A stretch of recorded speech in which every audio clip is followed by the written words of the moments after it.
Magandang araw po sa inyong lahat. Sama-sama po tayong magnilay sa 7 hapis ng Mahal na Birheng Maria. Ang unang hapis po ay ang propesiya ni Simeon.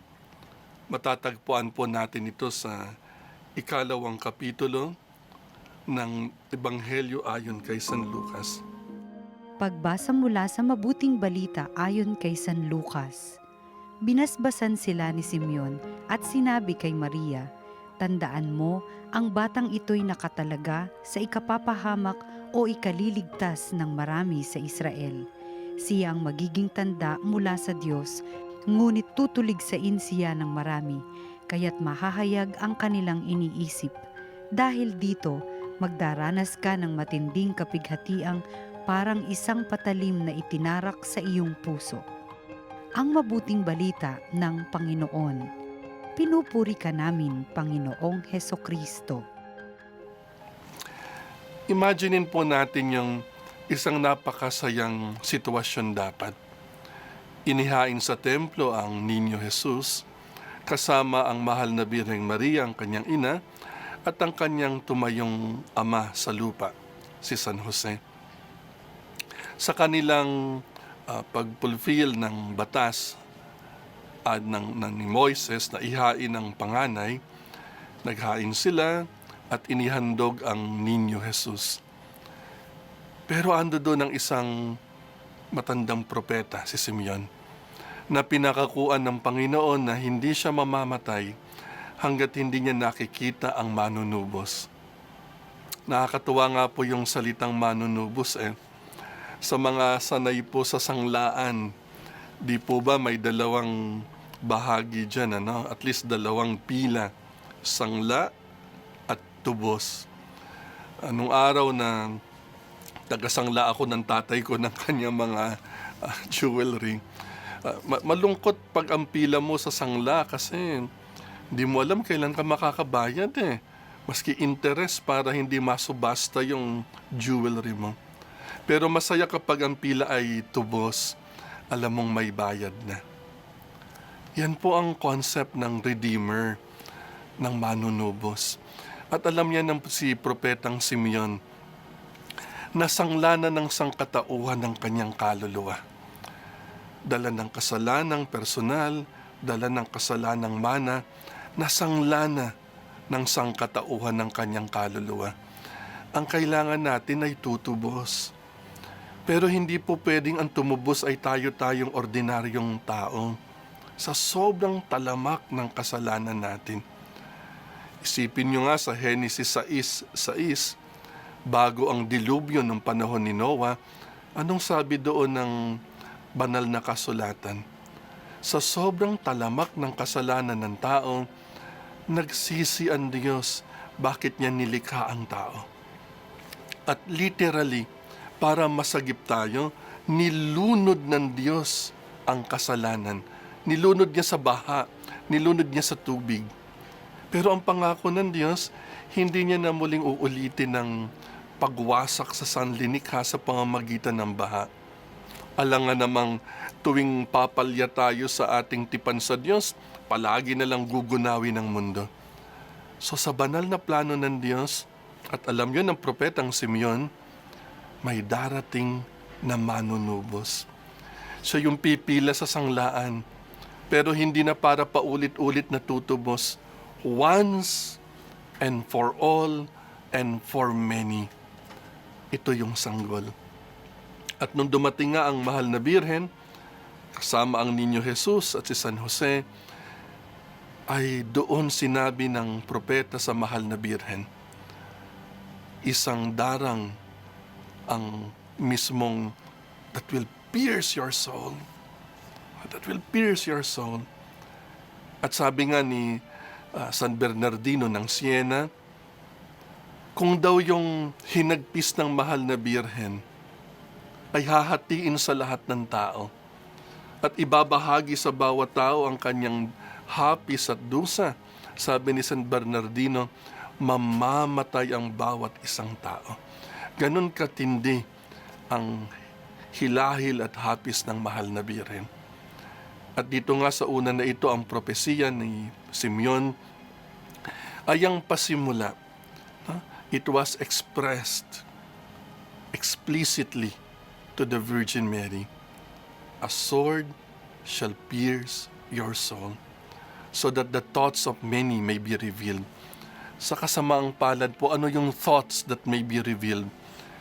Ayon po sa ating mga santo, ang thoughts na yan ay ang pag-reject sa ating Panginoon. Yun din na nagpasakit sa damdamin at puso ng mahal na Birhen. Nabatid niya sa sandaling yaon, hindi tatanggapin ng marami ang ipapangaral ng kanyang anak. Mga minamahal, harinawa, hindi lamang ngayong Semana Santa at Kwaresma ay ating pagnilayan. Magpasalamat tayo na ating tinanggap, dinidig, at sana'y isabuhay natin ang aral ni Kristo. At harinawa, sa pagtanggap at pagsasabuhay ng Ebanghelyo, ay maibsan natin ang hapis ng mahal na Birheng Maria.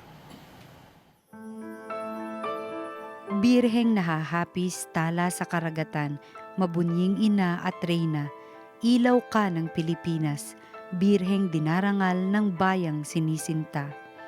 Ibig naming makiisa, mahal na ina, sa sakit, pagod at kakulangang nadama mo, nang kayo ay naglakbay at manirahan sa Ehipto. Alang-alang sa sakit na ito ay ituro mo sa amin na maging matapat sa Diyos sa pagtupad sa kanyang mga kautusan.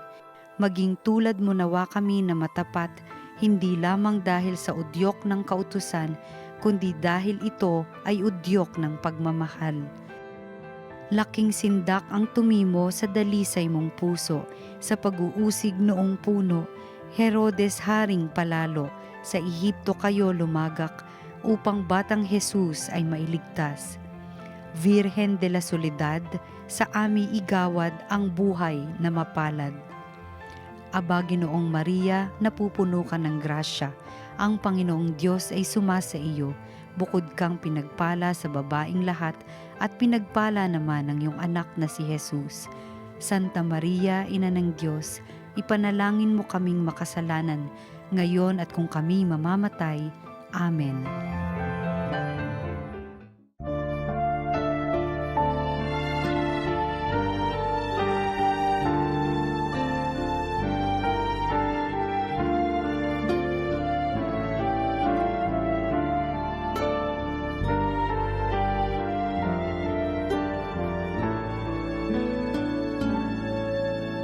Kunin mo, O Diyos, at tanggapin mo ang aking kalayaan, ang aking kalooban, ang isip at gunita ko. Lahat ng hawak ko, lahat ng loob ko, lahat ay aking alay sa iyo. Mula sa iyo ang lahat ng ito, muli kong handog sa iyo. Patnubayan mo't paghari ang lahat ayon sa kalooban mo.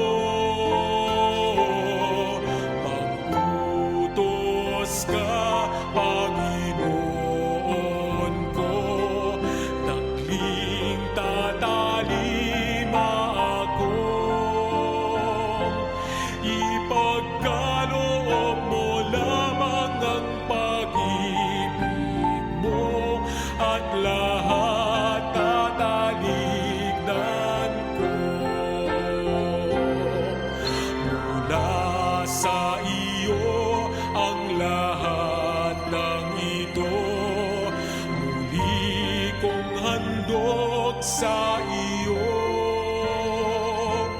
Patnubayan mo't paghari ang lahat ayon sa kalooban mo. Mag-utos ka, Panginoon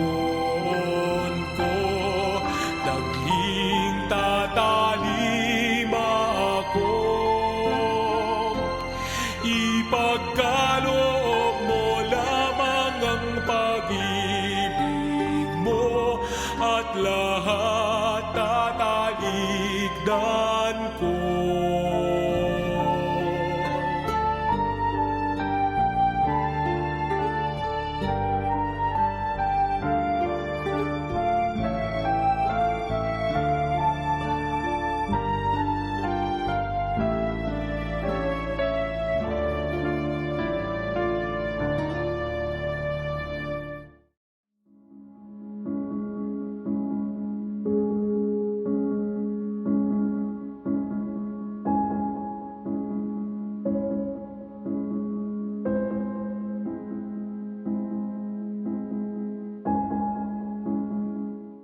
Patuloy po ang ating pagninilay sa mga hapis ng Mahal na Birheng Maria.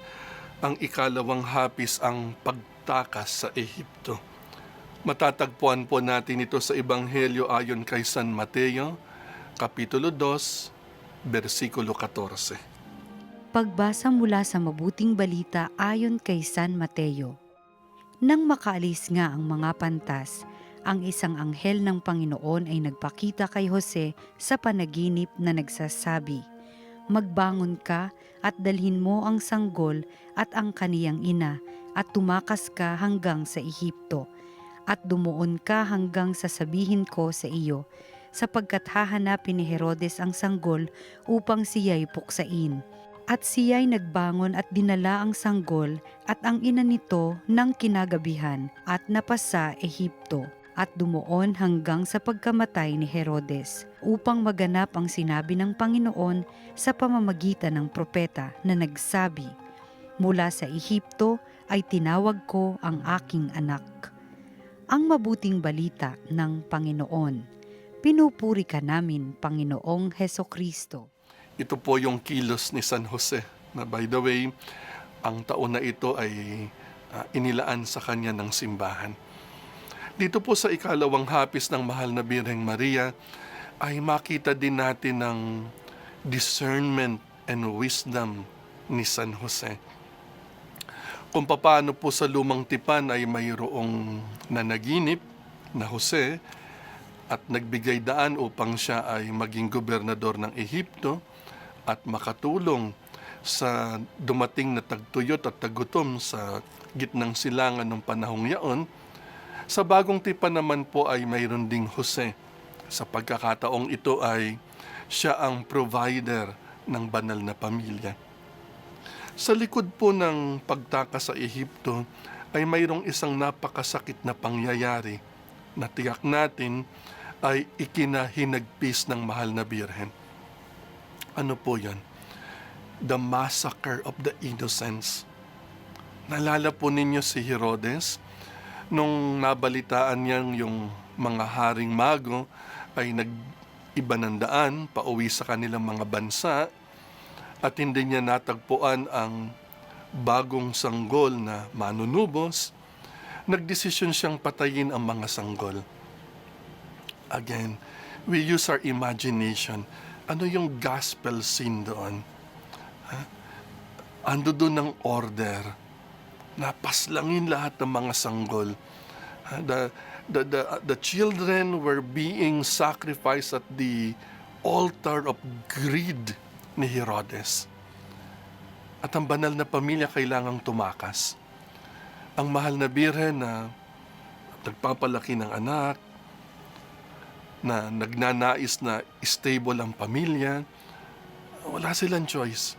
They had to flee. Parang sitwasyon din po nating mga Pilipino, ano po? Because of poverty, oppression, napipilitan tayong mag-migrate.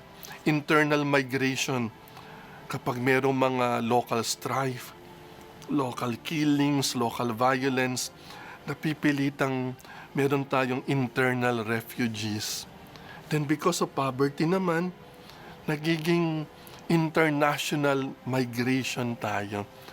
Kaya mismong istatistika ng pamahalaan nagsasabing 10 bahagdan, 10% ng ating population nasa ibang bansa para maghanap buhay.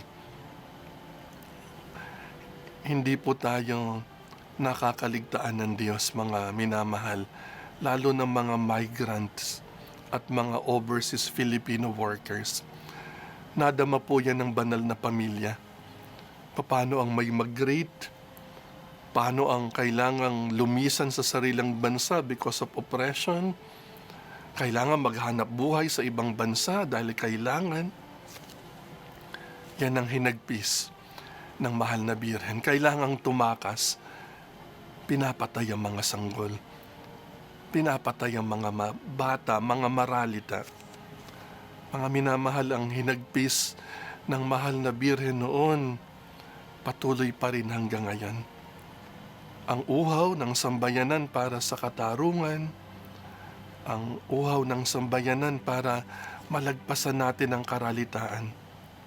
Para pong walang katapusan, ano po? Pero meron. Sapagkat mismo ang Panginoon sa kanyang paglaki ay sinabi niya, "Blessed are the poor," or "Blessed are the poor in spirit, for they shall inherit the land." Mga minamahal, sa hinagpis na ito ng mahal na birhen, alalahanin po natin ang mga migranting Pilipino at ang kanilang mga pamilya.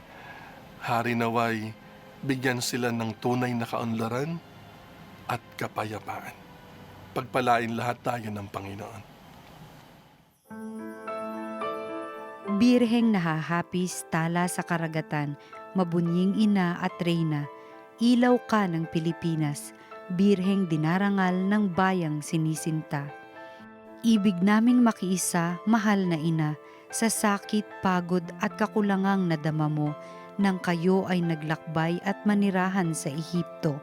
Alang-alang sa sakit na ito ay ituro mo sa amin na maging matapat sa Diyos sa pagtupad sa kanyang mga kautusan.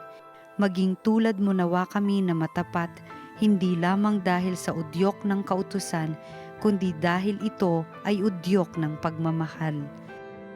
Laking sindak ang tumimo sa dalisay mong puso, sa pag-uusig noong puno, Herodes haring palalo, sa Ehipto kayo lumagak, upang batang Jesus ay mailigtas.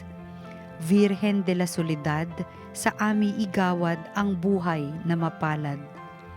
Aba, Ginoong Maria, napupuno ka ng grasya, ang Panginoong Diyos ay sumasa iyo, bukod kang pinagpala sa babaing lahat, at pinagpala naman ang iyong anak na si Jesus. Santa Maria, Ina ng Diyos, ipanalangin mo kaming makasalanan, ngayon at kung kami mamamatay. Amen.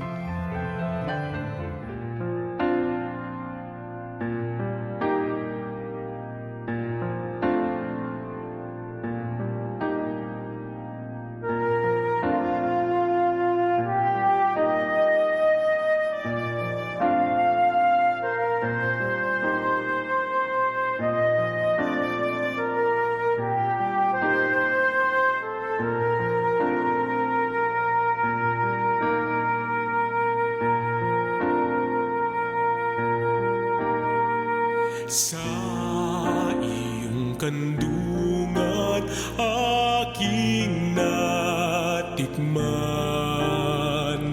ang unang pagmamahal.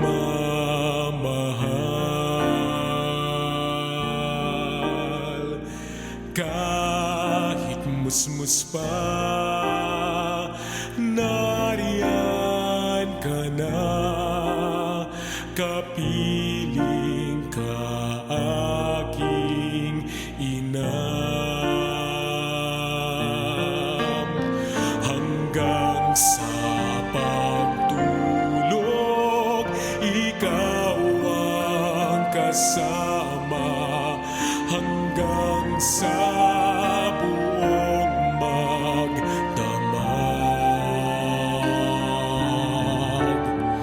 Ipinaghele ng butihing nanay ang kaniyang bunsong mahal.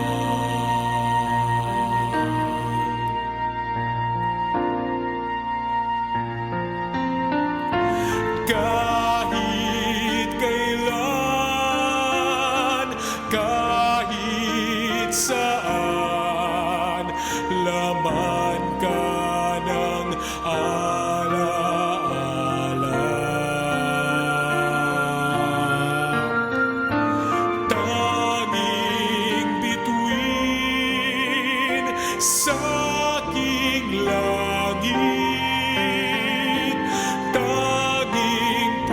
puso sa dibdib, inang sinisinta, Santa Maria.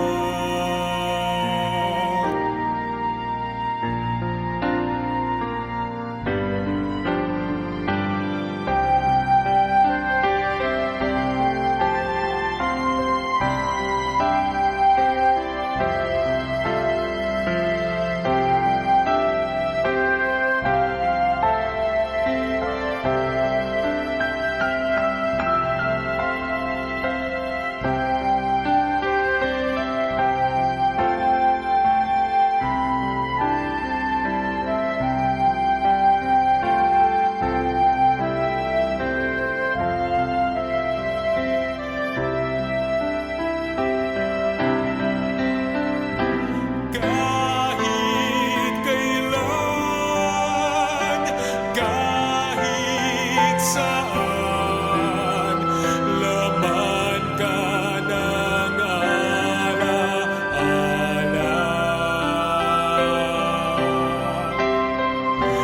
Tanging bituin sa aking langit, tanging puso sa dibdib, inang sinisinta, Santa Maria.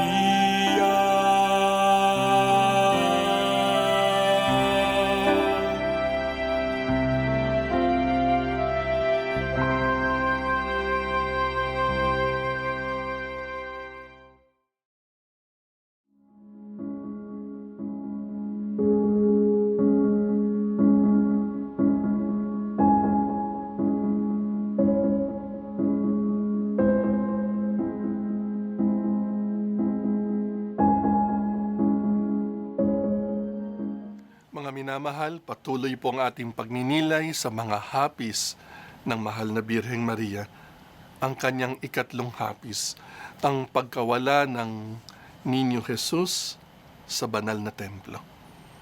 Matatagpuan po natin sa Ebanghelyo ayon kay San Lucas, Kapitulo 2, versikulo 45. Pagbasa mula sa mabuting balita ayon kay San Lucas. Sila'y umuwi na pagkatapos ng pista. Si Jesus ay nagpaiwan sa Jerusalem, ngunit hindi ito napansin ng kanyang mga magulang. Maghapon na silang nakapaglakbay at inaakalang kasama nila ang bata, ngunit napansin nilang wala pala siya. Siya ay hinanap nila sa kanilang mga kamag-anak at mga kakilala, ngunit hindi nila natagpuan si Jesus, kaya't bumalik sila sa Jerusalem upang doon maghanap. Ang mabuting balita ng Panginoon. Pinupuri ka namin, Panginoong Hesukristo. Ano po bang eksena sa Ebanghelyo na ito? Inakala ni San Jose na nasa mahal na birhen ng Panginoong Hesukristo, inakala ng mahal na birhen na kay San Jose ang batang si Kristo Jesus. Bakit po magkahiwalay? Ganyan po kasi ang kilo sa templo. Iba ang pila ng lalaki, iba ang pila ng babae. Kaya nga po magpahanggang ngayon, pagpupunta sa Western Wall, sa Israel, ganun pa rin ang sistema. Iba ang pila ng lalaki, iba ang seksyon ng lalaki, iba ang seksyon ng babae. Sa makatuwid, nagkamali ng akala. At ito'y naging pagkakataon na muling mayroong matutunan. Kapwa ang mahal na Birheng Maria, bagamat hinagpis, at ang kaniyang esposo si San Jose. At ano yon? Fast forward dito sa gospel scene, nawala ang sanggol, nag-aalala ang mahal na birhen, naghihinagpis siya, pero nung natagpuan nila at tinanong ng mahal na birhen ang Niño Jesus, "Anak, bakit mo ito ginawa sa amin?" Ang sagot sa kanya ay, "Hindi mo ba alam na ako'y dapat nasa tahanan ng aking ama? Do you not know that I should be in my Father's house? And Our Lady treasured those words in her heart. Ando dun muli, yung napakagandang konsepto na nasa Ebanghelyo ni San Lucas. Very interior, sabi ng mga biblical scholars si San Lucas, no? Yung kanyang pagbibigay diin sa interiority. Ganon din sa mga anawim, the poor of the Lord, kasama ang mahal na Birhen doon. Siya ang paulit-ulit na nagsalarawan sa atin. Mary kept all these things in her heart. Itinago niya, hindi para magkimkim ng galit, kundi pagnilayan. Kaya nga, yung pagyayaring nawala ang Panginoon, hinagpis ng mahal na Birhen, pero moments later, pinagninilayan naman natin sa joyful mystery, the loss and the finding of the child Jesus in the temple. Your sorrow will turn into joy. Yan na siguro ang napakatinding paradox sa buhay ng mahal na Birhen. Siya'y may hinagpis, may ligaya, may kaluwalhatian at the same time. Para bagang different sides of the same coin, sabi nga sa wikang Ingles. Hindi lang two sides. Eksakto yung mysteries natin sa rosary. At the same time, joyful, luminous, sorrowful, glorious. Lahat pinagdaanan ng mahal na Birheng Maria. At itong particular na hinagpis na ito, from sorrow, naging joy. Naging joy. Maging leksyon na rin sa atin, mga minamahal. Sa buhay natin, maraming mawawala. Pero, hinahayaan ng Panginoong mawala para mapalitan ito ng totoong kaligayahan. Let there be sorrows, because these sorrows will turn into joy. Di nga po ba sabi ng mga spiritual writers, kung bakit nadadama natin palaging may kulang, palaging may nawawala sa atin. Anong sabi sa atin ng spiritual writers? There is that space in our hearts that God created, that particular emptiness, that particular space that can only be filled up by God Himself. Only by God. Mga minamahal, hari nawa dito sa ikatlong soro ng mahal na Birheng Maria ay maging bukas ang ating loob at ang ating isip. Tanggapin natin anumang sorrow, anumang hinagpis ang maaaring daanan natin sa pagkatiyak tayo. Yan ay papalitan ng tunay na kagalakan ng Panginoon. Birheng nahahapis, tala sa karagatan, mabunying ina at reyna, ilaw ka ng Pilipinas, Birheng dinarangal ng bayang sinisinta. Ibig naming makiisa, mahal na ina, sa sakit na nadama mo noong mawala ng 3 araw ang iyong anak na si Jesus sa templo sa Jerusalem. Ibigay mo sa amin, alang-alang sa sakit na ito, ang katatagan upang manatili kaming mabubuting Kristiyano at ang masaganang luha ng pagsisisi sa aming mga kasalanan na siyang sanhi ng pagkakalayo namin sa Diyos. Turuan mo kaming pahalagahan ang aming pananampalataya at pagsisihan ang aming mga kasalanan nang kami ay di mawalay sa iyong anak. Sa mata mo ay bumaha isang dagat na luha nang ang batang si Jesus ay mawala. Ang pagod ay di sa pala, dibdib mo'y halos mawalat sa kadakilaan ng dusa't hirap. Virhen de Soledad, sa aming igawad ang buhay na mapalad. Aba, Ginoong Maria, napupuno ka ng grasya. Ang Panginoong Diyos ay sumasa iyo. Bukod kang pinagpala sa babaing lahat at pinagpala naman ang iyong anak na si Jesus. Santa Maria, Ina ng Diyos, ipanalangin mo kaming makasalanan, ngayon at kung kami mamamatay. Amen.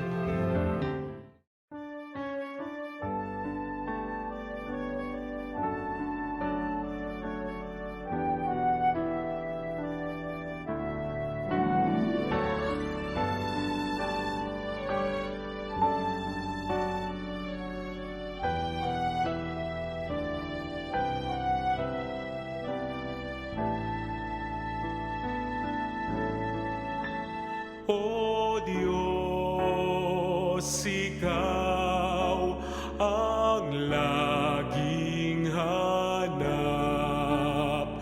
Loob ko'y Ikaw ang tanging hangad. Nauuhaw akong parang tigang na lupa sa tubig ng iyong pag-aaruga.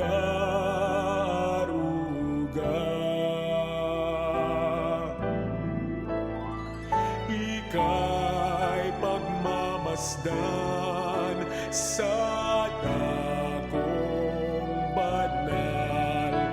Nang makita ko ang iyong pagkarangal, dadalangin akong nakataas aking kamay, magagalak na aawit na ang papuring ialay. Ngunit ako'y ikaw habang naghihimlay, pagkat ang tulong mo sa tuwin ay taglay sa lilim ng iyong mga pakpak.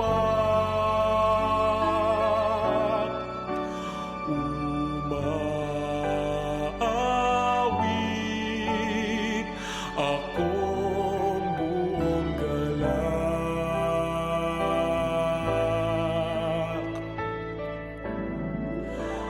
Aking kaluluwa'y kumakapit sa'yo, kaligtas ay tiyak kung hawak mo ako. Magdiriwang ang hari, ang Diyos yang dahilan, ang sa iyo ay nangako, galak yaong makakamtan. Ngunit ako'y ikaw habang nahihimlay, pagkat ang tulong mo sa tuwin ay taglay sa lilim ng iyong mga pakpak. Umaawit, umaawit, umaawit akong buong galak.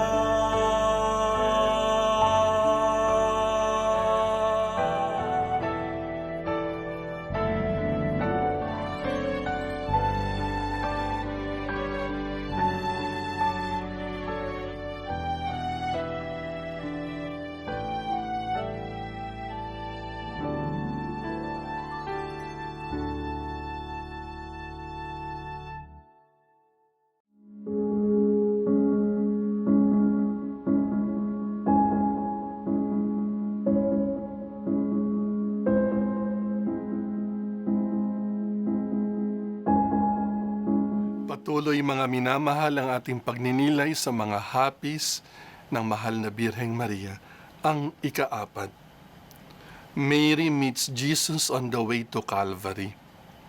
Wala pong diretsyong sasabihin ng Biblia na nagkita sila, ano po? Pero it is a certitude.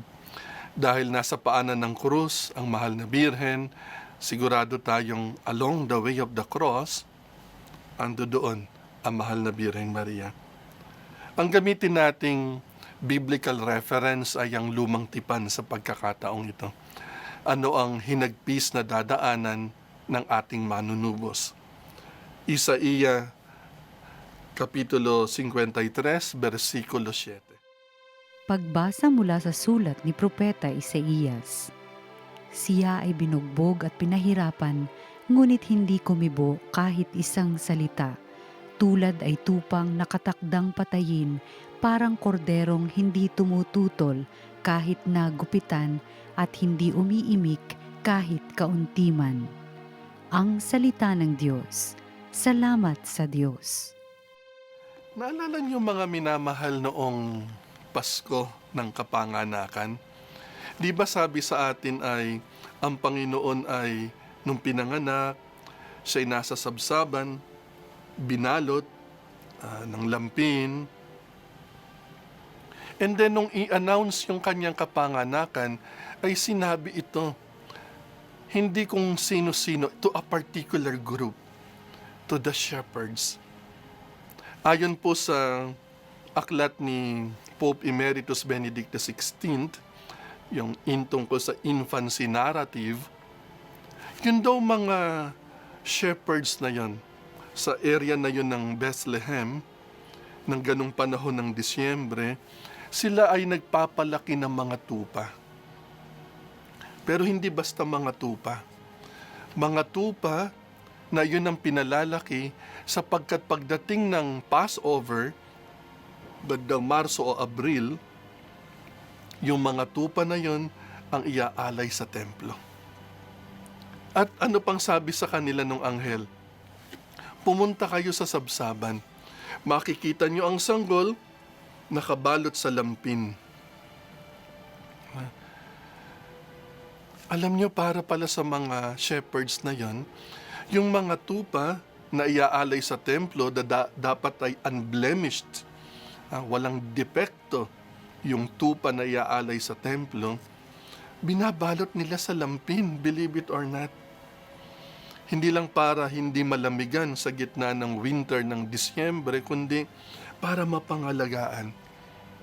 Sa makatuwid, nung sila'y pumunta sa sabsaban at nakita nila na ang sanggol na bagong panganak, tulad ng sinabi ng anghel, ay nakabalot ng lampin, alam nila sa puso nila, ito yung katuparan nung ating binasa sa propesiya ng propetang Isaiah. He will be the lamb that will be offered without opening his mouth. Kaya nga, fast forward, di ba? Tinatanong siya ni Herodes, tinatanong siya ni Poncio Pilato sa kanyang, nung siya'y hinusgahan ng kamatayan, hindi siya nakibo. Hindi siya nagsasalita. Katuparan ng propesiya. Katuparan na siya ang tupa na iaalay sa templo pagdating ng Passover. Kaya nga mga minamahal, di ba? Pagtanggap natin ng bago tanggapin ng banal na komunyon, itinataas ang ostya ng pari at sinasabi niya, narito ang kordero ng Diyos. Ginagamit natin yung salitang kordero ng wikang Espanyol kasi medyo masagwa namang narito ang tupa. Hindi naman tupa yung hawak ng pari, ostya.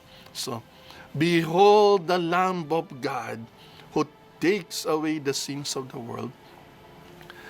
Narito ang kordero ng Diyos na nag-aalis ng kasalanan.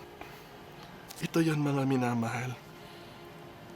At diyan sa papunta sa altar na yan ng krusifixyo, sa altar ng krus, ang ating Panginoon, sabi nga ng liturhiya ng simbahan, siya ang pari, siya ang alay, at siya ang altar at the same time.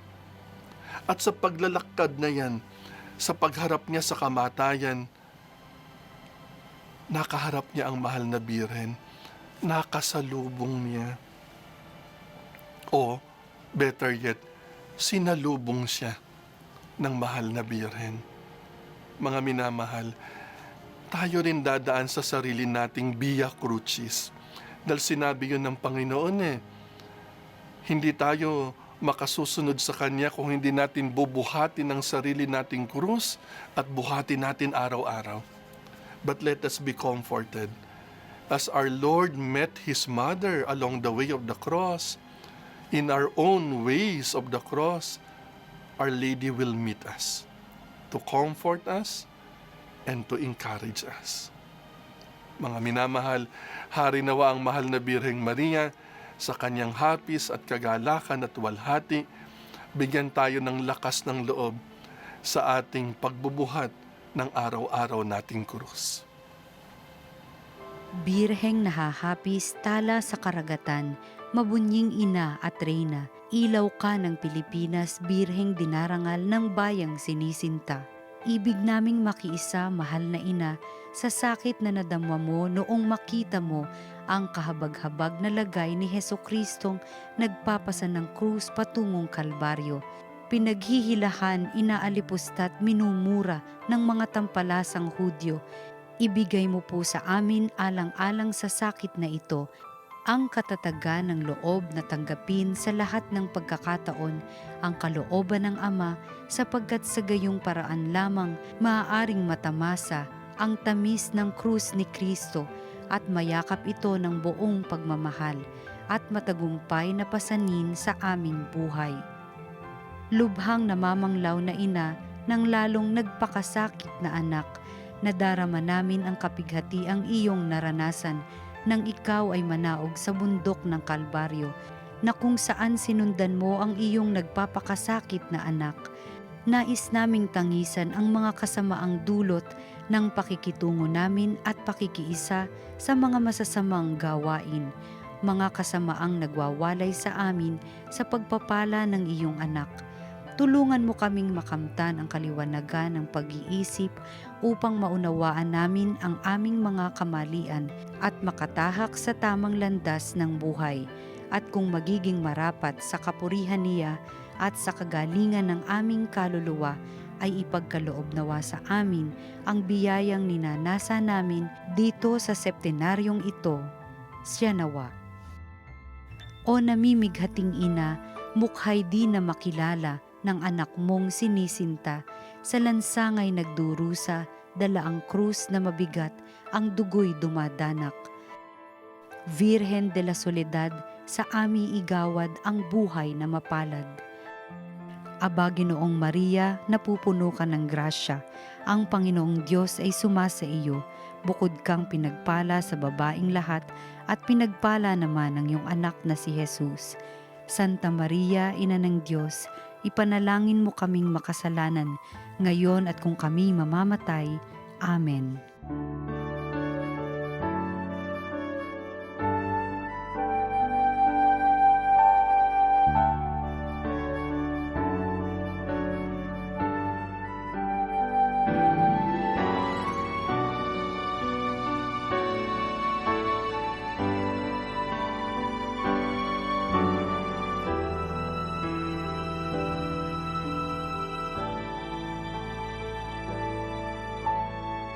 Sa lilim ng iyong pagkalinga, Ina ng Diyos at amin ding ina, itago mo sa balabal ng pag-ibig mo kaming walang matakbuhan liban sa'yo.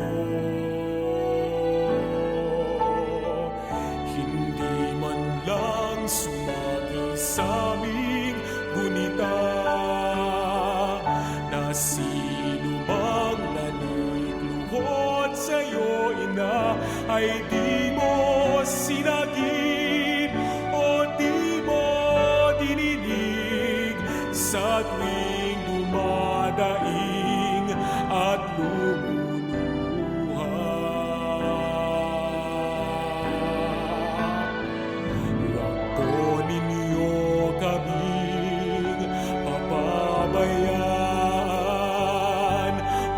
Samo namin, huwag niyong tatanggihan, bagkus iligtas kami sa kapahamakan. O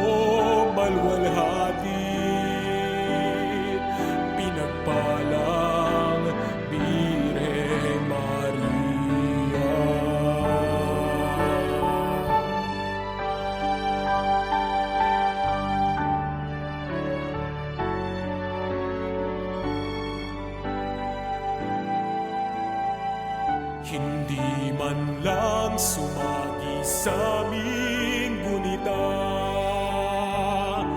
na sino mang nanikluhod sa'yo, Ina, ay di mo sinagip o di mo dininig sa tuwing dumadaing at lumuluha. Huwag po ninyo kaming pababayaan, mga samo namin, huwag niyong tatanggihan, bagkus iligtas kami sa kapahamakan o malwalhatin. Pinagpalang Bire Maria.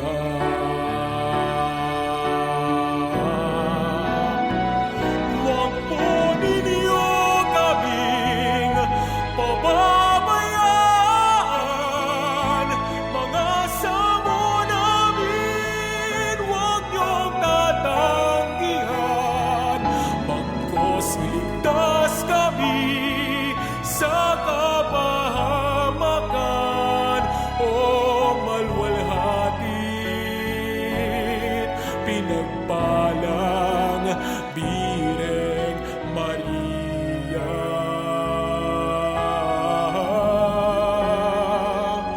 O malwalhatin, pinagpalang Bireng Maria.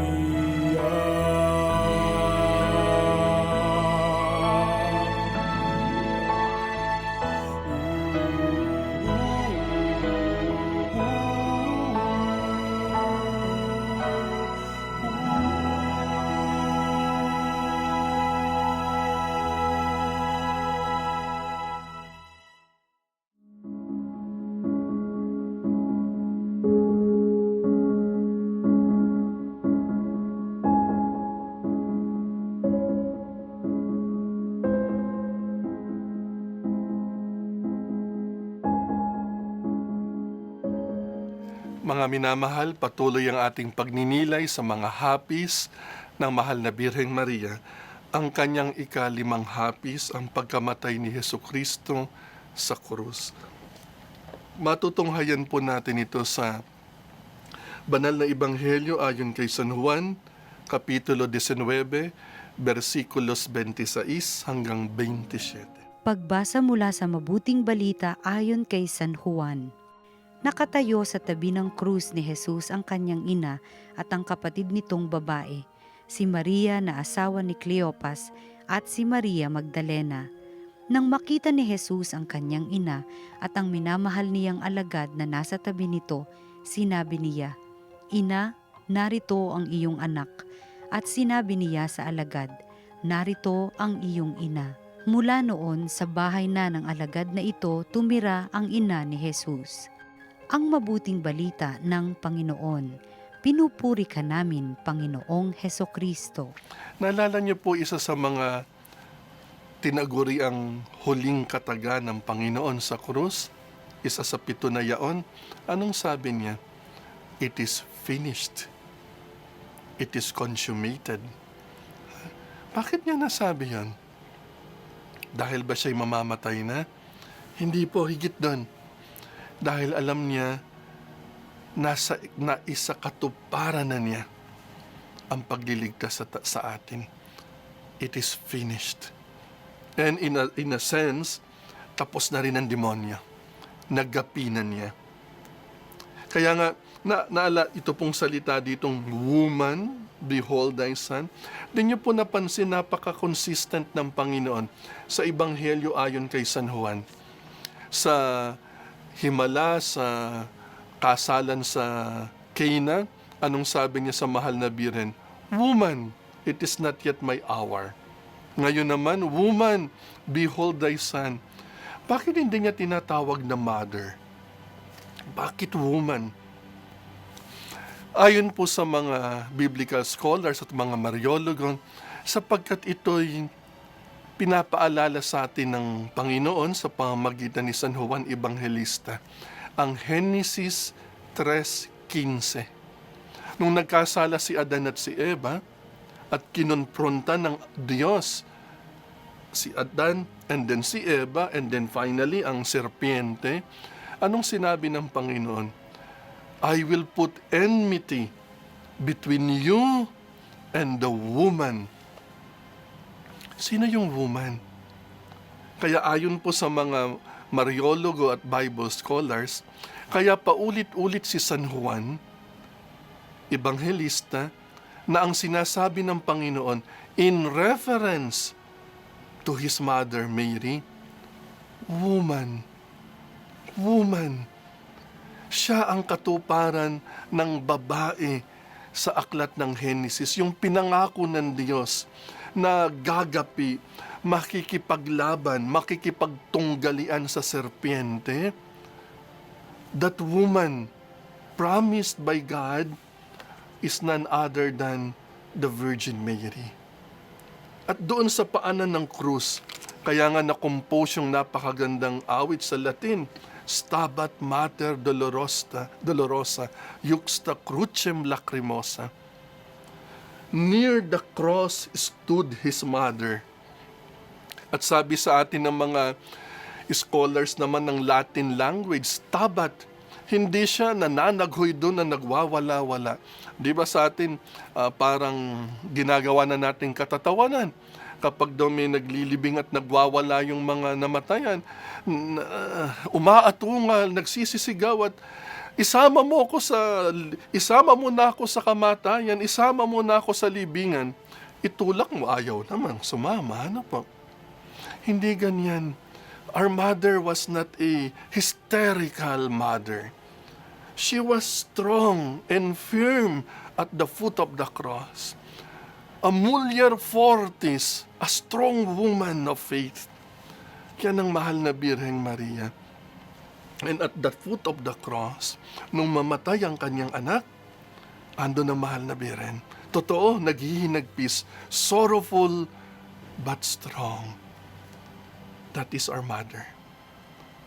Hilingin natin ang biyaya na yan, mga minamahal, na kapag tayo rin ay hiningan ng Diyos na tumayo sa paanan ng krus, o tayo mismo mapako sa krus.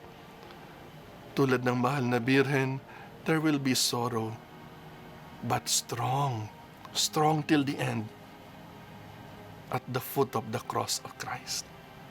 May Our Lady, full of sorrow, full of joy, full of light, full of glory at the same time, inspire us. At the foot of the cross, let us remain faithful and strong.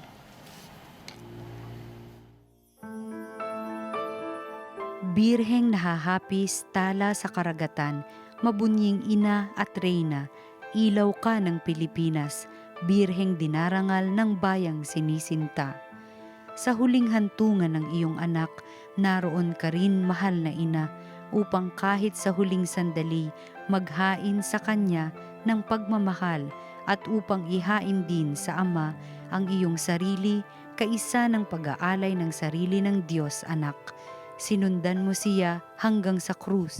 Sumampalataya ka hanggang sa krus.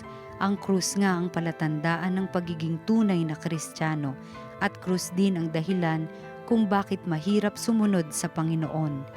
Tulungan mo kaming pasanin ang krus na ito, o Inang Mahal, at tulad mo'y maging bahagi din sana kami ng pag-aalay ng Panginoon para sa aming kaligtasan at sa kaligtasan ng iba. Lipos ng pighating ina ng lalong nahihirapang anak, sino kaya ang makakaunawa ng kahirapang iyong tiniis nang lumakad ka sa lansangang dinaanan ng iyong pinahirapang anak, pagpapahirap, mga katampalasan, pagpapako sa krus. Ang mga gunita nito ang nagdulot sa iyo ng matinding hapis. Naway tumimo sa aming isipan ang mga pagpapakasakit at mga kahirapang ito ni Kristo, upang sa mga sandali ng aming panghihina at panlalamig, ang mga alaalang ito ang magsilbing gabay tungo sa wastong pag-ibig sa iyo at sa aming mga kapatid, at kung magiging marapat sa kanyang kaluwalhatian at sa kagalingan ng aming kaluluwa, ay ipagkaloob nawa sa amin ang biyayang hinihingi namin sa septenaryong ito. Siya nawa. Walang kagabay na hapis o ina ang iyong tiniis, hindi sukat na malirip ang iyong pagkakamasid sa lagay ng anak mong giliw at liyag na sa krus ay nagdurusat, naghihirap. Virhen de la Soledad, sa ami igawad ang buhay na mapalad. Aba, Ginoong Maria, napupuno ka ng grasya. Ang Panginoong Diyos ay sumasa iyo. Bukod kang pinagpala sa babaing lahat at pinagpala naman ang iyong anak na si Jesus. Santa Maria, Ina ng Diyos, ipanalangin mo kaming makasalanan, ngayon at kung kami mamamatay. Amen.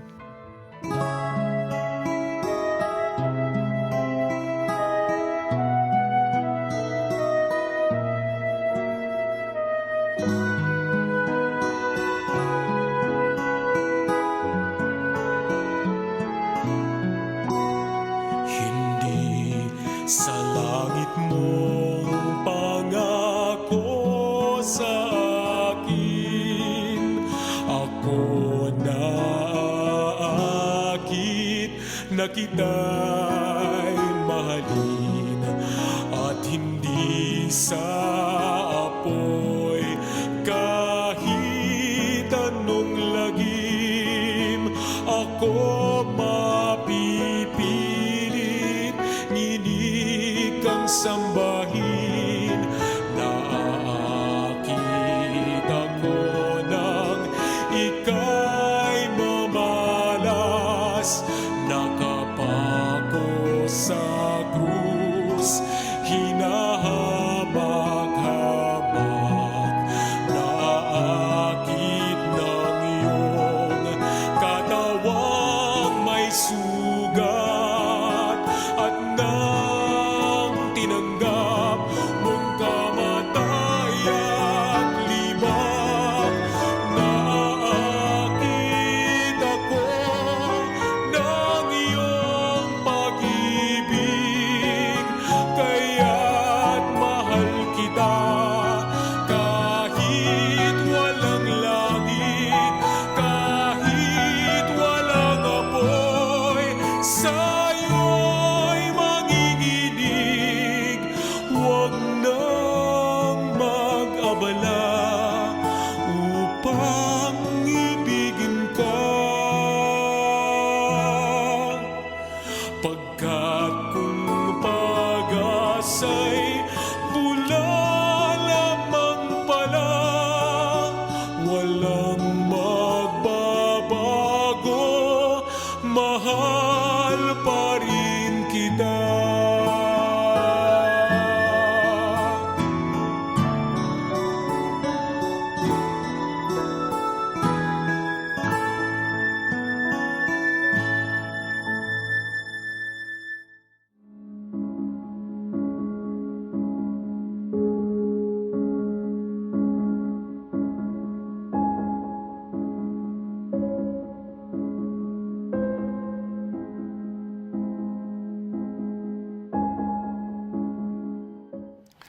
Mga minamahal, patuloy ang ating pagninilay sa mga hapis ng mahal na Birheng Maria, ang ika-6 na hapis.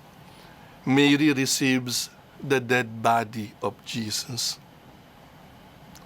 Wala po muli diretsong reference sa banal na kasulatan, pero natural po na ibinaba ang bangkay ng Panginoon, at tulad ng tradisyon ng mga Israelita ay ibibigay ito sa pinakamalapit na kaanak. Sa kaso na ito, ang mahal na Birheng Maria.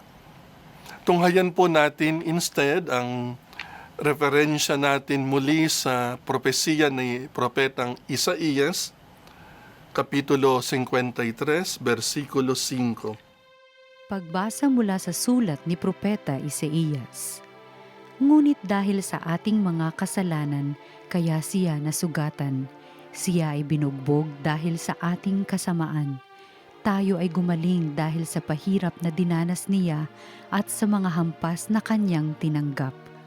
Ang salita ng Diyos. Salamat sa Diyos. Ito po ay ginamit din ni San Pedro. Cuius livore sanatis sumus.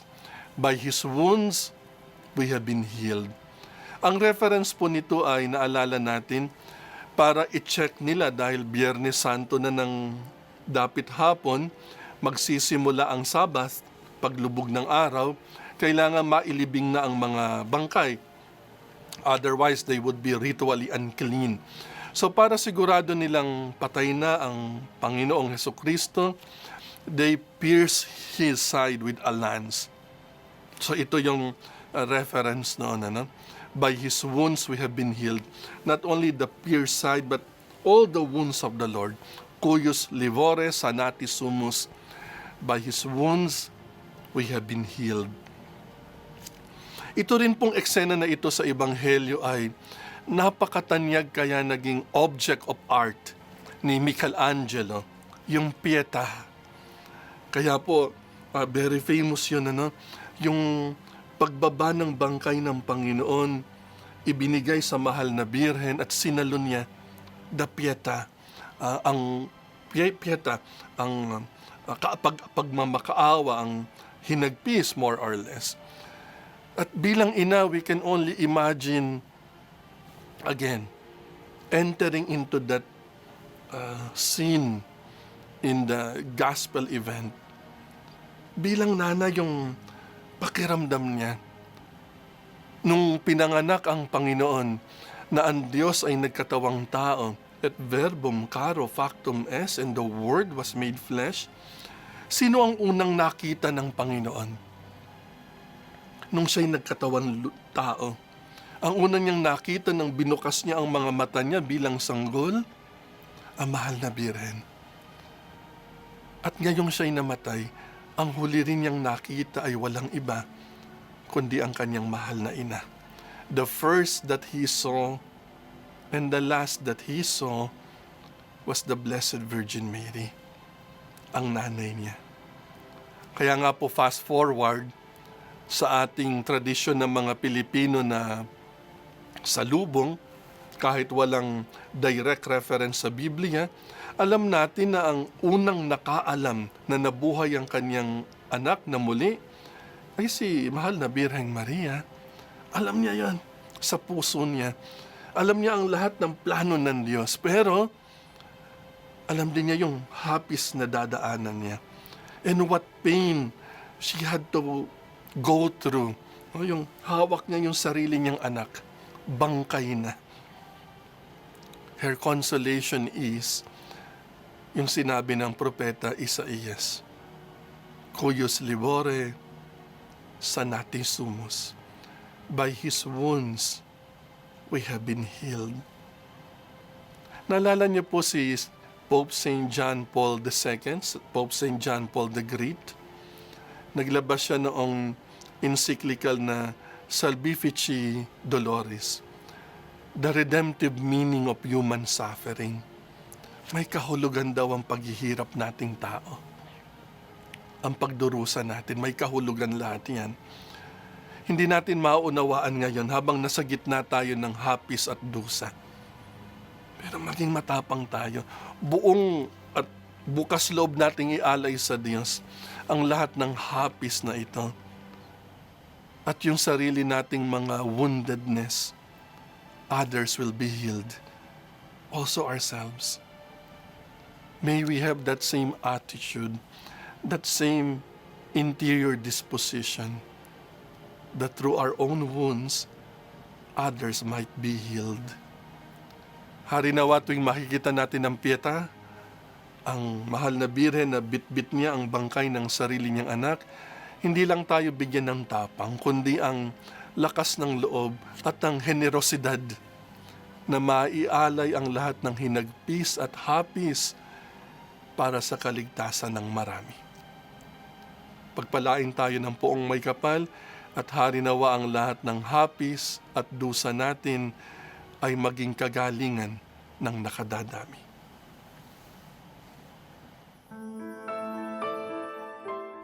Birheng nahahapis tala sa karagatan, mabunying ina at reyna, ilaw ka ng Pilipinas, birheng dinarangal ng bayang sinisinta.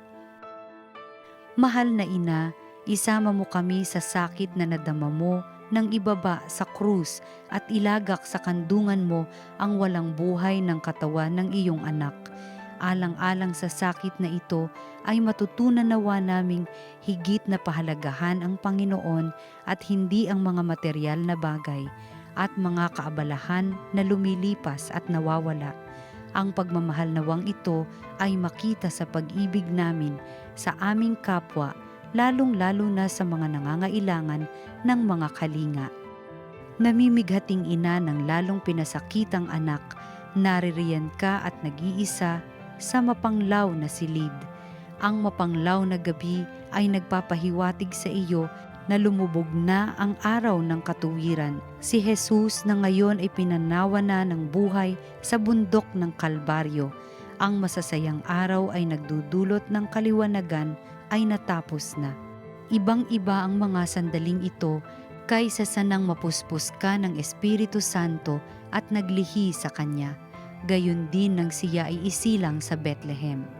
Paano namin magiging marapati ng aming sarili, gayong natatalos naming kami at ang aming mga kasalanan ang sanhi ng lahat ng kalungkutang ito.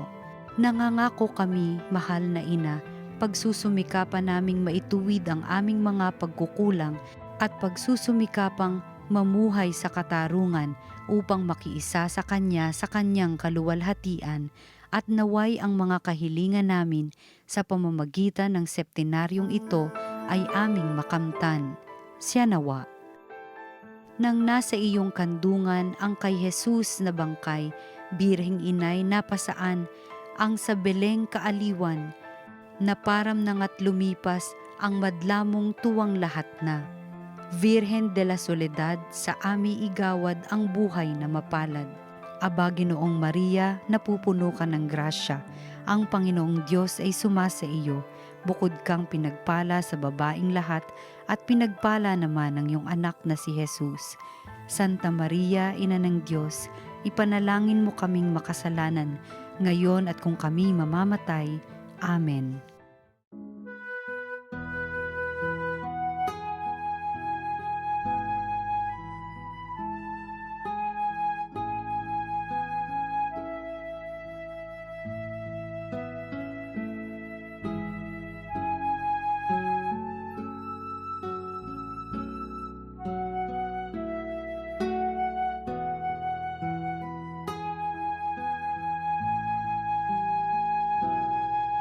Hindi kita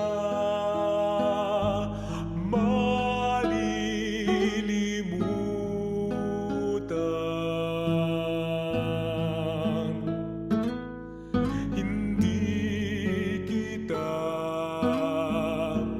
pababayaan.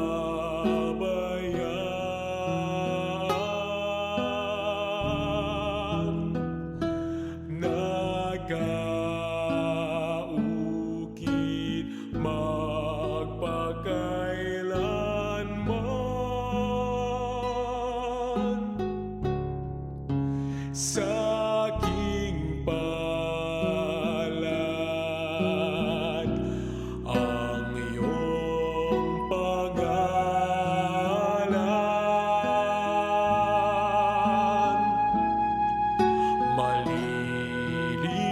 Malilimutan ba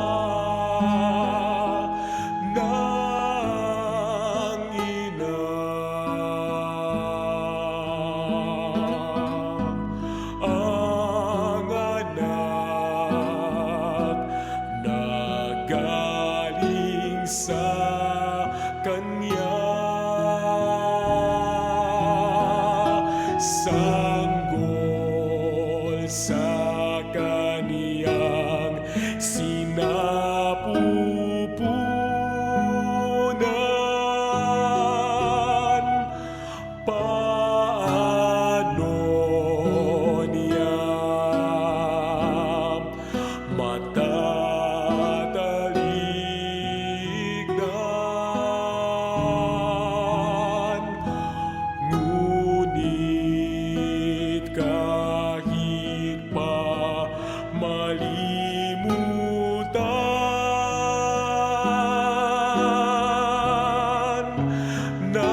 kita malilimutan, kailan may di pababayaan. Hindi kita malilimutan, kailan may di pababayaan.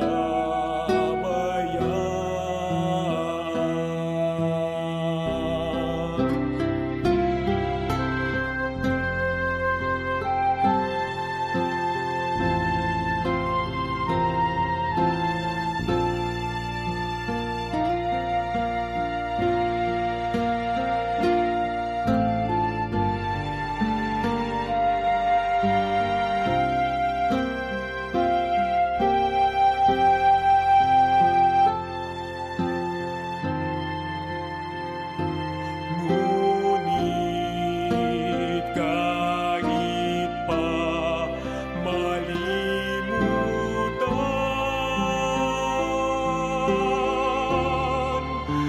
ng ina ang anak niyang tangan,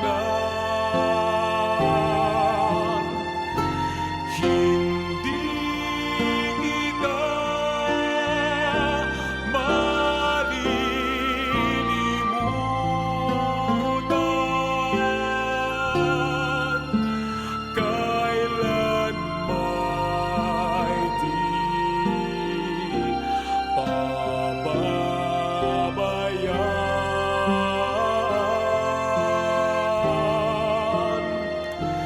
Hindi kita malilimutan, kailan may di pababayaan.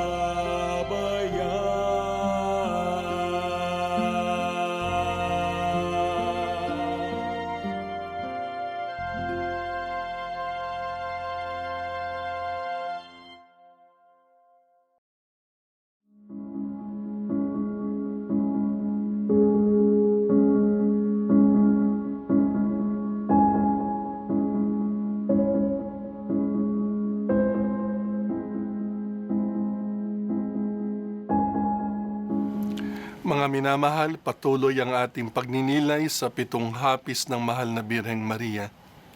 Ang ikapitong hapis, ang paglilibing sa Panginoong Hesukristo. Sa banal na kasulatan po, Ebanghelyo ayon kay San Juan, Kapitulo 19, versikulo 40, ando doon yung mismong paglilibing sa Panginoon. At ito nga ay sa tulong ng isa sa mga Jewish leaders na tagasunod ni Kristo, si Nicodemus. Pero ang referensya natin sa mahal na Birheng Maria, yung kanyang hapis, gagamitin po natin ng propesiya sa Lumang Tipan mula sa Aklat ng Lamentasyon, Kapitulo 2, versikulo 13. Ito po ang sinasabi doon. Pagbasa mula sa aklat ng mga panaghoy. Ano ang masasabi ko sa iyo, O Jerusalem, Jerusalem, lungsod na pinakamamahal ko? Saan kita maitutulad upang ikay aking maaliw? Sapagkat sinlawak ng dagat ang iyong kasiraan, tila wala ng pag-asa. Ang salita ng Diyos. Salamat sa Diyos. Mga minamahal, ito po ang mga in reference to the Old Testament na ibinibigay na titulo sa mahal na Birheng Maria. Daughter of Jerusalem, Daughter of Zion. sapagkat ang mahal na birhen was a Jewish woman. She was of Jewish faith. And yet at the same time, the mother of the church. Ang kaniyang pagkahubog mula sa lumang tipan, ang kaganapan nasa bagong tipan sa pagdating ni Kristo Jesus. At dito po sa pangpito at huling hapis, muli, madadama natin ano ang pakiramdam ng mahal na birhen. Naalala niyo po nung ang ating Panginoon namatay ang kanyang best friend, si Lazaro? Di po ba 4 na araw na raw siyang nakalibing? Which means, by Jewish tradition, ang bangkay na 4 na araw na nakalibing, pasensya na po kung may kumakain, inuuod na, nabubulok na. Kaya nga, the Lord is risen within those 3 days. Hindi siya, ang kanyang katawan, hindi inabutan ng pagkabulok. It was never corrupted. Pero, naalala niyo yung eksena na yon? Sabi ng Panginoon, igulong niyo yung stone. Nasa lugar ng kamatayan si Lazaro, madilim, misteryoso. Dito naman sa side na to ay si Kristo, the resurrection and the life. At pinabalik niya sa mundo ng liwanag si Lazaro. Ngayon naman, baliktad. Para gapiin ni Kristo ang kamatayan, siya ang pumasok sa kadiliman. Kaya nga, sa credo, sa profession of faith, sinasabi natin yun He descended into hell.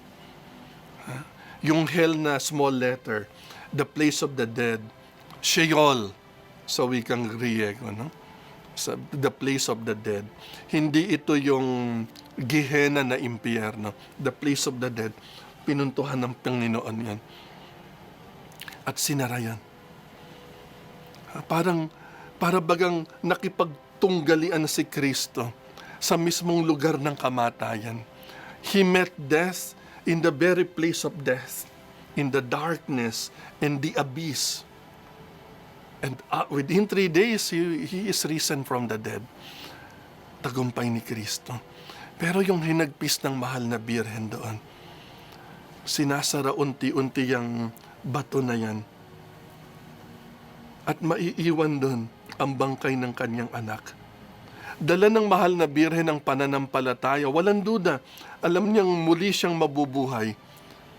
Pero at that moment, damang-dama ng mahal na birhen, namatay ang kanyang anak.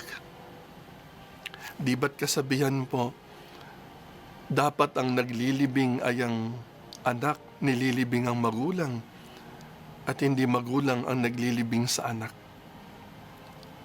Ilang pagkakataon ko na rin pong nakita ito sa karanasan ko bilang higit sa 20 taon na bilang pare. Sa mga funeral masses, na ang magulang ang naglilibing sa anak. At yung pait na ang akala nila at pag-asa nila ay makikita nila ang kanilang anak na magkaroon ng sariling anak at apo. Pero hindi nangyari. Harinawa po itong hapis na ito ng mahal na Birheng Maria, lalo sa panahon ng pandemya, panahon ng biyolensya, na nakikita ng mga magulang ang pagkamatay ng kanilang anak, hindi inaasahan, at sa trahedya pa mamamatay. May this console you. Harinawa ang mga magulang na namatayan ng mga anak, bigyan kayo ng lakas ng Panginoon.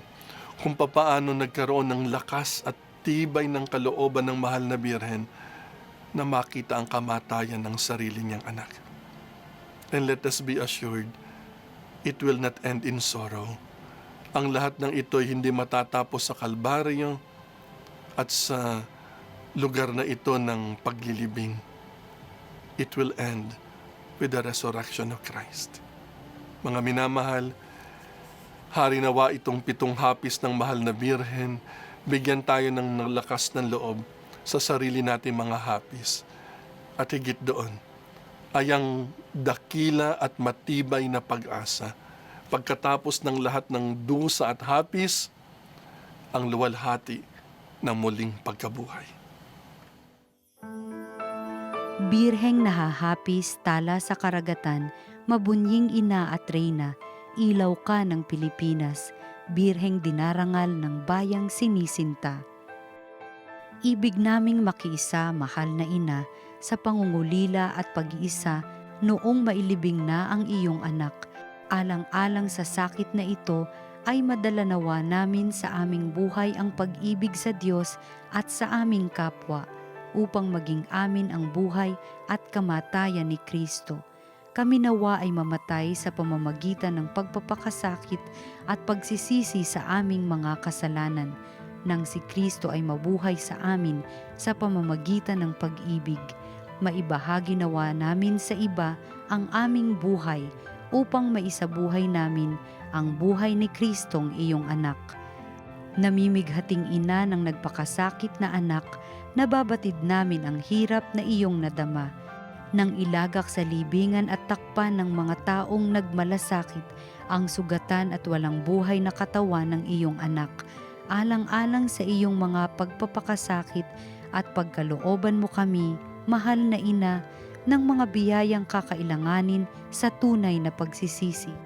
Loobin mong ang makasalanan naming sarili ay malibing kasama ng iyong anak at muling mabuhay alang-alang sa kanyang kaluwalhatian, na ngayon ay hinihiling namin sa pamamagitan ng septenaryong ito. Siya nawa. Sa akin ngayoy wala na ang buhay ko at ginhawa. Ilaw ni ring mga mata si Jesus kong sinisinta, ang tawag na mapalad sa aking hindi nararapat. Virhen de la Soledad, sa ami igawad ang buhay na mapalad. Aba, Ginoong Maria, napupuno ka ng grasya. Ang Panginoong Diyos ay sumasa iyo. Bukod kang pinagpala sa babaing lahat at pinagpala naman ang iyong anak na si Jesus. Santa Maria, Ina ng Diyos, ipanalangin mo kaming makasalanan, ngayon at kung kami mamamatay. Amen.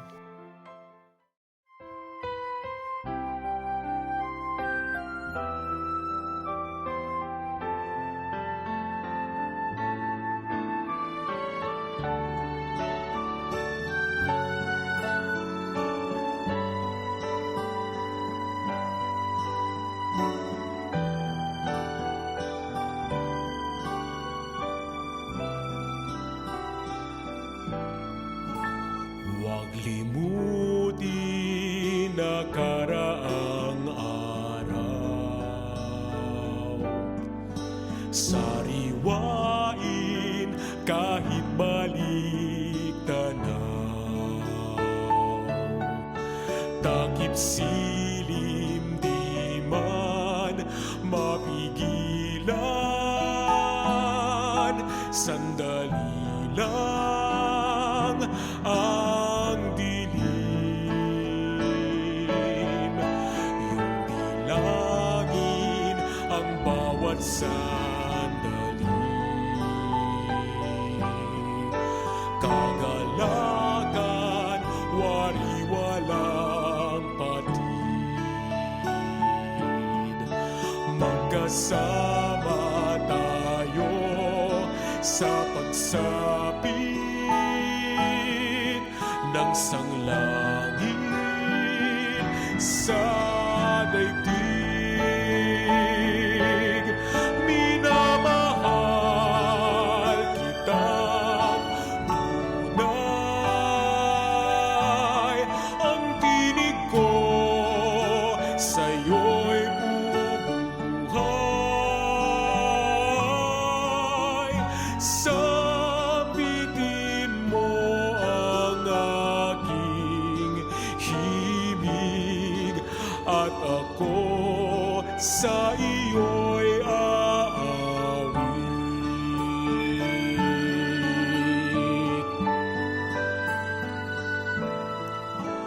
Ala-ala ng pagkakaibigan, sa puso itago't ingatan. sa pagsikat ng bukas. Tignan, alaala at puso'y iisa. Minamahal kitang tunay, ang tinig ko sa'yo'y bubuhay. Sabitin mo ang aking himig at ako sa iyo'y aawit. Minamahal kitang tunay, ang tinig ko sa'yo'y bubuhay.